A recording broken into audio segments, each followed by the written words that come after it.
ايوا المهم اختي، انا اليوم الجمعه وراجلي ما غايجيش يتغدى في الدار، كنصايب العشيوه حتى ديت عشيوتي وطابت، ودزت كنصايب واحد الحويجات نشاركهم معكم بحكم انكم كيعجبكم.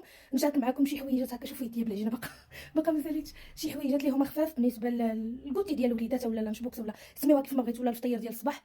اجي نشارك معكم شنو صايبت. ويلي تا فمي عمر بلاش. هادو هما اول حاجه صايبت خبيزات. غنعطيكم المقادير ديالهم اذا كنتو انتريسي قولوها لي في لي كومونتير. هنايا هادو فيهم البودور الشيه وبودور القطونه والكمون، وهذه الشوفان من الفوق، وهادو درت لهم غير البيض وشويه ديال الطحين.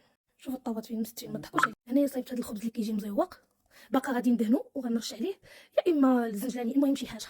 هنا عاوتاني صايبت وحدين صغيورين على قبل لاله باش نديهم لليكول.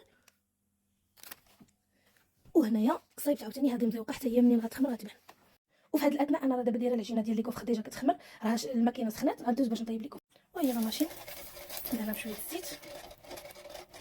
الكوزينه باقا هي اللي مرونه. شوفوا راه وقع لي مشكل حيت بقيت كنصاوب الخبز وخليت العجينه ديال ليكوف كتخمر، نورمالمون ما خصنيش نفوت فيها ساعه بحال هكا. شوفوا هذا راه بودور الشيه نطرات ليا هنايا.